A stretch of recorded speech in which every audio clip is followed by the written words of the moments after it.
Item ಯಾವುದೇ ಇರಲಿ try ಮಾಡಿ ಆಚಿ ಚಿಕನ್ ಮಸಾಲಾ.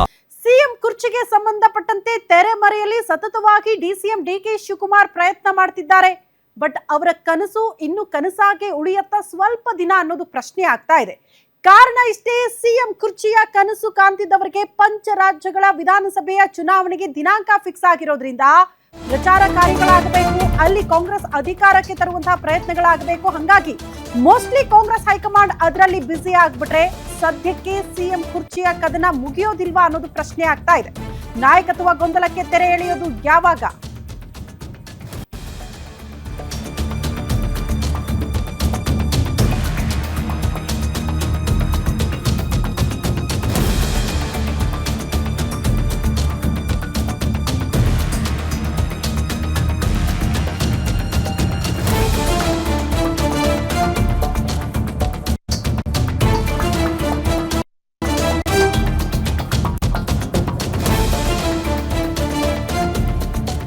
ರಾಜ್ಯ ಕಾಂಗ್ರೆಸ್ ಅಲ್ಲಿ ಕುರ್ಚಿ ಕದನ ಸದ್ಯಕ್ಕೆ ಮುಗಿಯೋ ಹಂತ ತಲುಪೋ ಸಾಧ್ಯತೆಗಳು ತೀರಾ ಕಡಿಮೆ ಅಂತ. ನಾಯಕತ್ವ ಗೊಂದಲಕ್ಕೆ ತೆರೆ ಎಳೆಯೋದು ಯಾವಾಗ ನಮ್ಮ ಡಿಕೆ ಶಿವಕುಮಾರ್ ಸಿಎಂ ಆಗ್ತಾರೆ ಅಂತ ಅವರ ಬೆಂಬಲಿಗರು ಕಾಯ್ತಾ ಇದ್ರು. ಬಟ್ ಇನ್ನೊಂದು ಸ್ವಲ್ಪ ದಿನ ಕಾಯ್ಬೇಕಾ? ಕಾರಣ ಪಂಚರಾಜ್ಯ ಚುನಾವಣೆ ಘೋಷಣೆಯಿಂದ ಮತ್ತೆ ವಿಳಂಬ ಆಗಬಹುದಾ ಸಿಎಂ ಕುರ್ಚಿಯ ಗುದ್ದಾಟ? ಸಿದ್ದರಾಮಯ್ಯ ವರ್ಸಸ್ ಡಿಕೆ ಶಿವಕುಮಾರ್, ಯಾರಿಗೆ ವರ ಯಾರಿಗೆ ಶಾಪ ಆಗ್ತಾ ಇದೆ ಈ ಬೆಳವಣಿಗೆ ಅಂತ. ಪಂಚ ಫೈಟ್ ನಿಂದ ಯಾರಿಗೆ ಪ್ಲಸ್ ಆಗಬಹುದು, ಯಾರಿಗೆ ಮೈನಸ್ ಆಗಬಹುದು ಅನ್ನೋದು ಕುತೂಹಲ ಇದೆ. ಇದಾದ ಬಳಿಕ ಸಿಎಂ ಕುರ್ಚಿ ವಿಚಾರಕ್ಕೆ ಸಂಬಂಧಪಟ್ಟಂತೆ ನಾವು ನಿರ್ಧಾರ ಕೈಗೊಳ್ತೀವಿ ಅಂತ ಏನಾದ್ರೂ ಕಾಂಗ್ರೆಸ್ ಹೈಕಮಾಂಡ್ ಹೇಳ್ಬಿಟ್ರೆ ಹೇಗೆ, ಯಾರಿಗೆ ಯಾವ ರೀತಿ ಲಾಭ ತಂದು ಕೊಡಬಹುದು ಈ ರಾಜ್ಯಗಳ ಚುನಾವಣೆ ಅನ್ನೋದು ದೊಡ್ಡ ಮಟ್ಟದ ಕುತೂಹಲಕ್ಕೆ ಕಾರಣ ಆಗ್ತಾ ಇದೆ. ಹಾಗಾಗಿ ಗ್ಯಾರಂಟಿ ನ್ಯೂಸ್ ನಲ್ಲಿ ಈ ಕುರಿತ ಒಂದಷ್ಟು ಎಕ್ಸ್ಕ್ಲೂಸಿವ್ ಮಾಹಿತಿಯನ್ನ ನಿಮ್ಮ ಮುಂದೆ ಇಡುವ ಪ್ರಯತ್ನ ಮಾಡ್ತಾ ಇದ್ದೀವಿ. ಪಂಚರಾಜ್ಯ ಚುನಾವಣೆಯಿಂದ ಸಿಎಂ ಸಿದ್ದು ಪಾರಾಗ್ಬಿಟ್ರ ಅನ್ನೋದು ಪ್ರಶ್ನೆ.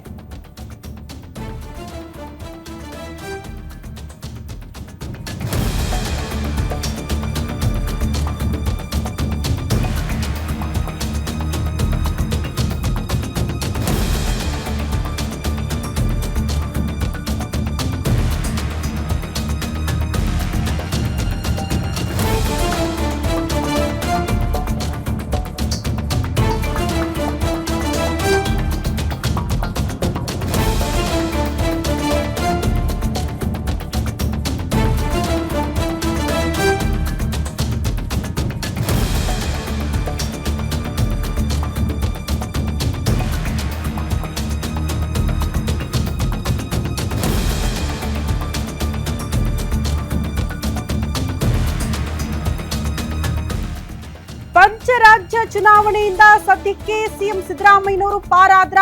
ಸಿಎಂ ಫೈಟ್ ವಿಚಾರಕ್ಕೆ ಸಂಬಂಧಪಟ್ಟಂತೆ ಅನ್ನೋದು ಪ್ರಶ್ನೆ. ಸಿಎಂ ಕುರ್ಚಿ ಕನಸು ಕಾಣುತ್ತಿರುವ ಡಿಕೆ ಶಿವಕುಮಾರ್ ಅವರಿಗೆ ಮತ್ತೆ ನಿರಾಸೆಯಾಗುತ್ತಾ ಪಂಚರಾಜ್ಯಗಳ ಚುನಾವಣೆಯಿಂದ?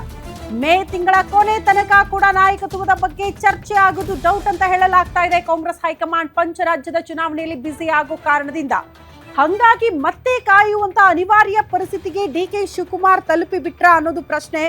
ಗೊತ್ತಿಲ್ಲ, ಹಿಂಗೆ ಆಗುತ್ತೆ ಅಂತ ಹೇಳೋದು ತೀರಾ ಕಷ್ಟ. ಈಗ ಆಲ್ರೆಡಿ ಅವರು ಶತ ಪ್ರಯತ್ನಗಳನ್ನ ಮಾಡ್ತಿದ್ದಾರೆ, ವರಿಷ್ಠರ ಮೇಲೆ ಒತ್ತಡ ಹೇರುವಂತಹ ಪ್ರಯತ್ನಗಳಾಗ್ತಿದ್ದಾರೆ. ಈ ಅಧಿವೇಶನ ಮುಗಿಯುವಷ್ಟೊತ್ತಿಗೆ ಸಿಎಂ ವಿಚಾರಕ್ಕೆ ಸಂಬಂಧಪಟ್ಟಂತೆ ಒಂದು ಕ್ಲಾರಿಟಿ ಸಿಗಲೇಬೇಕು ಅನ್ನುವಂತಹ ದುಂಬಾಲನ್ನ ಡಿಸಿಎಂ ಡಿಕೆ ಶಿವಕುಮಾರ್ ಬಿದ್ದಿದ್ದಾರೆ. ಹಾಗಾಗಿ ಅಧಿವೇಶನ ಮುಗಿಯುವಷ್ಟೊತ್ತಿಗೆ ಒಂದು ಖಡಕ್ ಸಂದೇಶ ಕಾಂಗ್ರೆಸ್ ಹೈಕಮಾಂಡ್ ನಿಂದ ರವಾನೆ ಆದ್ರೆ ಅಲ್ಲಿಗೆ ಡಿಕೆ ಶಿವಕುಮಾರ್ ಅವರ ಆಸೆ ಈಡೇರುತ್ತೆ ಅಂತ ಅರ್ಥ. ಇಫ್ ಸಪೋಸ್ ಅಧಿವೇಶನ ಮುಗಿದ ಬಳಿಕ ಕೂಡ ಕಾಂಗ್ರೆಸ್ ಹೈಕಮಾಂಡ್ ಮೌನವಾಗಿದ್ದು ಒನ್ಸ್ ಅಗೇನ್ ಪಂಚರಾಜ್ಯಗಳ ಚುನಾವಣೆಯಲ್ಲಿ ಬ್ಯುಸಿಯಾಗಿ ಸದ್ಯಕ್ಕೆ ಚರ್ಚೆ ಬೇಡ, ಚುನಾವಣೆ ಮುಗಿಲಿ, ಫಲಿತಾಂಶ ಬರಲಿ, ಪಕ್ಷವನ್ನ ಅಧಿಕಾರಕ್ಕೆ ತರೋದ್ರ ಕಡೆಗೆ ನೀವು ಗಮನ ಕೊಡಿ ಅಂತ ಏನಾದ್ರೂ ಹೇಳ್ಬಿಟ್ರೆ ಅಗೇನ್ ಸಿದ್ದರಾಮಯ್ಯನವರು ಸಿಎಂ ಕುರ್ಚಿಯಲ್ಲಿ ಮುಂದುವರಿಬೇಕಾಗುತ್ತೆ. ಅವರು ಸೇಫ್ ಆಗ್ತಾರೆ. ಮತ್ತೆ ಈ ಕಡೆ ಡಿಕೆ ಶಿವಕುಮಾರ್ ಅವರ ಕನಸು ಮತ್ತಷ್ಟು ದಿನಗಳ ಕಾಲ ಕನಸು ಕಾಣುವಂತಹ ಪರಿಸ್ಥಿತಿನೇ ಎದುರಾಗುತ್ತೆ ಅನ್ನುವಂತಹ ವಿಚಾರವನ್ನ ಕೂಡ ನಾವು ಗಮನಿಸಬೇಕಾಗುತ್ತೆ. ಹಾಗಾದ್ರೆ ಕಾಂಗ್ರೆಸ್ ಹೈಕಮಾಂಡ್ ನ ನಿಲುವು ನಿರ್ಧಾರಗಳು ಏನಾಗಿರುತ್ತೆ ಸಿಎಂ ಕುರ್ಚಿಯ ಫೈಟ್ ವಿಚಾರಕ್ಕೆ ಸಂಬಂಧಪಟ್ಟಂತೆ? ಇದೇ ವಿಚಾರಗಳನ್ನ ಸೇಫ್ ಗೇಮ್ ಆಗಿ ಕೂಡ ಕಾಂಗ್ರೆಸ್ ಹೈಕಮಾಂಡ್ ತೆಗೆದುಕೊಂಡ್ರು ಕೂಡ ಆಶ್ಚರ್ಯ ಪಡಬೇಕಾಗಿಲ್ಲ. ಕಾರಣ ಕಾಂಗ್ರೆಸ್ ಹೈಕಮಾಂಡ್ ಕೂಡ ಅಡಕತ್ರಿಯಲ್ಲಿ ಸಿಲುಕಾಕಿಕೊಂಡಿದೆ ಇಬ್ಬರ ಮಧ್ಯದಲ್ಲಿ. ಸಿಎಂ ಸಿದ್ದರಾಮಯ್ಯನವ್ರಿಗೆ ಲಕ್ ಮೇಲೆ ಲಕ್ ಕುಲಾಯಿಸ್ತಾ ಇದೆಯಾ ಸದ್ಯದ ಬೆಳವಣಿಗೆಗಳನ್ನ ನೋಡ್ತಾ ಹೋದ್ರೆ ಅನ್ನೋದು ಪ್ರಶ್ನೆ ಆಗ್ತಾ ಇದೆ. ಡಿಸಿಎಂ ಡಿಕೆ ಶಿವಕುಮಾರ್ ಅವ್ರಿಗೆ ಮತ್ತೆ ಕಾದು ಕೂತಿದ್ದೆ ಅನ್ನೋ ರೀತಿಯಲ್ಲಿ ಸಾಧನೆ ಆಗ್ತಾ ಇದೆಯಾ ಅಂತ ಕಾದು ಸುಸ್ತಾಗ್ತಿದ್ದಾರೆ ಬಿಟ್ರೆ ಅವರ ಕನಸು ಮಾತ್ರ ಈಡೇರೋದಕ್ಕೆ ಆ ಕಾಲ ಸನ್ನಿಹಿತವಾಗ್ತಾ ಇಲ್ಲ ಅಂತ 5 ರಾಜ್ಯಗಳ ಚುನಾವಣಾ ಪ್ರಚಾರದಲ್ಲಿ ರಾಹುಲ್ ಗಾಂಧಿ ಅವರು ಬ್ಯುಸಿ ಆಗ್ತಾರೆ. ಇನ್ಫ್ಯಾಕ್ಟ್ ರಾಹುಲ್ ಗಾಂಧಿ ಅವರ ಡಿಸಿಷನ್ ಅಂತಿಮ ಅಂತ ಹೇಳಲಾಗ್ತಾ ಇತ್ತು. ಅವ್ರ ಮೇಲೆ ಒತ್ತಡ ತರೋ ಪ್ರಯತ್ನಗಳಾಗ್ತಾ ಇತ್ತು. ಬಟ್ ಅವರು ಅಗೇನ್ ಚುನಾವಣೆಯಲ್ಲಿ ಬ್ಯುಸಿ ಆಗೋದ್ರಿಂದ ನಿರ್ಧಾರಗಳು ಸದ್ಯಕ್ಕೆ ತೆಗೆದುಕೊಳ್ಳೋದು ತೀರಾ ಕಡಿಮೆ ಅಂತ. ಇವನ್ ಪ್ರಿಯಾಂಕಾ ಗಾಂಧಿ, ವೇಣುಗೋಪಾಲ್ ಇವರೆಲ್ಲರೂ ಕೂಡ ಕೇರಳ ಚುನಾವಣೆಯಲ್ಲಿ ಸಖತ್ ಬ್ಯುಸಿ ಆಗ್ಬಿಡ್ತಾರೆ. ಹಾಗಾಗಿ ಅವ್ರನ್ನ ಕೂಡ ಮಾತನಾಡ್ಸಕ್ಕಾಗಲ್ಲ, ಭೇಟಿ ಮಾಡಕ್ಕಾಗಲ್ಲ. ಅವ್ರ ನಿರ್ಧಾರ ತೆಗೆದುಕೊಂಡ್ರು ಕೂಡ ಅವ್ರು ಒನ್ಸ್ ಅಗೇನ್ ಹೇಳೋದು ರಾಹುಲ್ ಗಾಂಧಿ ಅವರ ನಿರ್ಧಾರವೇ ಅಲ್ಟಿಮೇಟ್ ಅಂತ. ಹಾಗಾಗಿ ಶತಾಯ ಗತಾಯ ಅಸ್ಸಾಂ, ಕೇರಳದಲ್ಲಿ ಅಧಿಕಾರದ ಚುಕ್ಕಾಣಿ ಹಿಡಿಲೇಬೇಕು ಅಂತ ಕಾಂಗ್ರೆಸ್ ಸತತ ಪ್ರಯತ್ನ ಮಾಡ್ತಾ ಇರೋದ್ರಿಂದ, ಶಪಥ ಮಾಡಿರೋದ್ರಿಂದ, ಆ ಚುನಾವಣೆಯನ್ನ ಬಹಳ ಪ್ರತಿಷ್ಠೆ ಹಾಕಿ ಕಾಂಗ್ರೆಸ್ ತೆಗೆದುಕೊಳ್ಳೋದ್ರಿಂದ ಚುನಾವಣಾ ಪ್ರಚಾರದಲ್ಲಿ ಭಾಗಿಯಾಗ್ಬಿಟ್ರೆ, ಬ್ಯುಸಿ ಆಗ್ಬಿಟ್ರೆ ಸದ್ಯಕ್ಕೆ ರಾಜ್ಯದ ಸಿಎಂ ಕುರ್ಚಿಗೆ ಸಂಬಂಧಪಟ್ಟಂತೆ ಅಷ್ಟರ ಮಟ್ಟಿಗೆ ಕಾಂಗ್ರೆಸ್ ತಲೆ ಕೆಡಿಸ್ಕೊಳ್ಳೋಕೆ ಹೋಗಲ್ಲ. ಹಾಗಾಗಿ ಸಿದ್ದರಾಮಯ್ಯನವರು ಮುಂದುವರಿಯೋ ಸಾಧ್ಯತೆಗಳಿದೆ ಅಂತ. ಪ್ರಮುಖವಾಗಿ ಪಶ್ಚಿಮ ಬಂಗಾಳ ಮತ್ತು ತಮಿಳುನಾಡಿನಲ್ಲಿ ಇಲ್ಲೆಲ್ಲ ಕೂಡ ಅಧಿಕಾರದಿಂದ ಬಿಜೆಪಿಯನ್ನ ದೂರಾನೇ ಇಡಬೇಕು ಅನ್ನುವಂಥ ಪ್ರಯತ್ನಗಳು ಕಾಂಗ್ರೆಸ್ ಪಾಳ್ಯದಲ್ಲಿ ಆಗ್ತಾ ಇದೆ. ಹಾಗಾಗಿ ಮೋಸ್ಟ್ಲಿ ಕಾಂಗ್ರೆಸ್ ಹೈಕಮಾಂಡ್ ಕಂಪ್ಲೀಟ್ ಅದರ ಅಟ್ರಾಕ್ಷನ್ ಅಥವಾ ಕಾನ್ಸಂಟ್ರೇಷನ್ ಈ ಪಂಚ ರಾಜ್ಯಗಳ ಚುನಾವಣೆ ಕಡೆಗೆ ಇರುತ್ತೆ. ಅಲ್ಲಿ ತನಕ ಡಿಸಿಎಂ ಡಿ ಕೆ ಶಿವಕುಮಾರ್ ಕಾಯಲೇಬೇಕಾದಂತಹ ಪರಿಸ್ಥಿತಿ ಎದುರಾಗುತ್ತಾ ಅನ್ನೋದು ಪ್ರಶ್ನೆ. ಈ ಬಗ್ಗೆ ಮತ್ತಷ್ಟು ಡೀಟೇಲ್ಸ್ ಅನ್ನ ಪಡ್ಕೊಳ್ಳೋಣ. Political bureau head Maruti Pavagada ನೇರ ಸಂಪರ್ಕದಲ್ಲಿ ಜಾಯಿನ್ ಆಗ್ತಿದ್ದಾರೆ. ಮಾರುತಿ, ಯಾಕೋ ಡಿ ಕೆ ಶಿವಕುಮಾರ್ ಅವರ ಲಕ್ ಸರಿಯಾಗಿಲ್ವಾ? ಬರೀ ಕಾಯೋದೇ ಬಂತ, ಕನಸು ಕಾಣದೆ ಬಂತ, ಅವರ ಕನಸು ಈಡೇರೋದಕ್ಕೆ ಕಾಲ ಸನ್ನಿಹಿತ ಆಗ್ತಾ ಇಲ್ಲ ಅಂತ. ಅಗೇನ್ ಪಂಚರಾಜ್ಯಗಳ ಚುನಾವಣೆ, ಕಾಂಗ್ರೆಸ್ ಪಾಳ್ಯಕ್ಕೆ ಪ್ರತಿಷ್ಠೆ, ಕಾಂಗ್ರೆಸ್ ಹೈಕಮಾಂಡ್ ಅಲ್ಲಿ ಬ್ಯುಸಿ ಆಗ್ಬಿಟ್ರೆ ಏನ್ ಕತೆ ಅಂತ ರಾಜ್ಯದ್ದು? ಶ್ರುತಿ, ಖಂಡಿತ ಡಿಸಿಎಂ ಡಿ ಕೆ ಶಿವಕುಮಾರ್ ಅವರು ಏಪ್ರಿಲ್ ತಿಂಗಳಲ್ಲೇ ಮುಖ್ಯಮಂತ್ರಿ ಆಗ್ಬೇಕು ಅನ್ನುವಂತಹ ಒಂದು ಕನಸನ್ನ ಕಾಣ್ತಾ ಇರುವಂತದ್ದು ನಿಜ.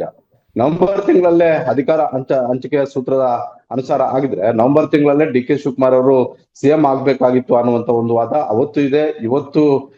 ಇವತ್ತು ಅದೇ ರೀತಿಯಾದಂತ ಒಂದು ಹೇಳಿಕೆಗಳು ಬರ್ತಾ ಇದಾವೆ.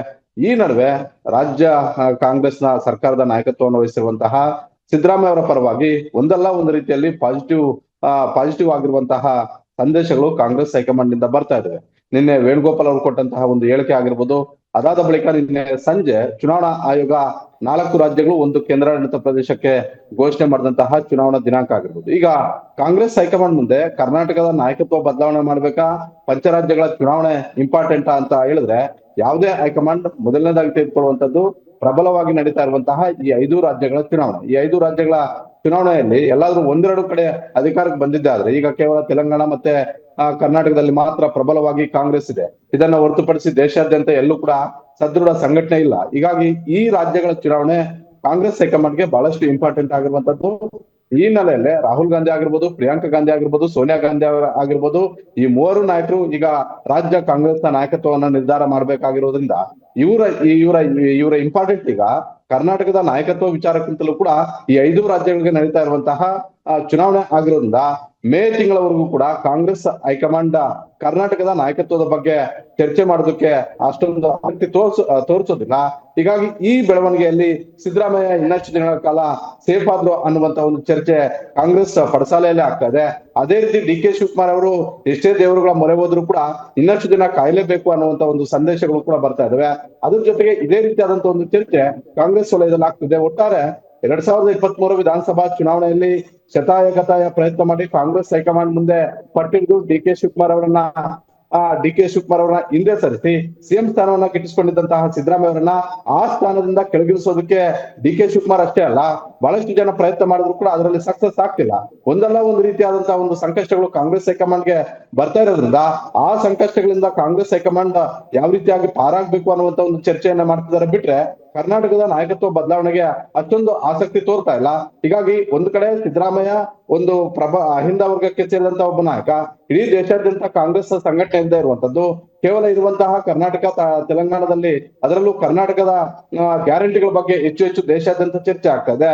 ಜೊತೆಗೆ ವೇಣುಗೋಪಾಲ್ ಅಂತವ್ರೆ ಬಹಿರಂಗವಾಗಿ ಸಿದ್ದರಾಮಯ್ಯ ಅವರ ಪರವಾಗಿ ನಿಂತಿರೋದ್ರಿಂದ ಸದ್ಯಕ್ಕೆ ಏನು ಡಿ ಕೆ ಶಿವಕುಮಾರ್ ಅವರು ಏಪ್ರಿಲ್ ತಿಂಗಳಲ್ಲಿ ಕನಸು ಕಾಣ್ತಾ ಇದ್ರು, ಆ ಕನಸು ಇನ್ನಷ್ಟು ದಿನಗಳ ಕಾಲ ಅವರು ವೇಟ್ ಮಾಡ್ಲೇಬೇಕಾಗುತ್ತೆ ಅನ್ನುವಂತ ಒಂದು ಚರ್ಚೆ ಈ ಹೊತ್ತಲ್ಲಿ ಆಗ್ತಾ ಇರುವಂತದ್ದು. ಶ್ರುತಿ, ಓಕೆ ಮಾರುತಿ, ಧನ್ಯವಾದಗಳು ತಮ್ಮೆಲ್ಲ ಮಾಹಿತಿಗೆ.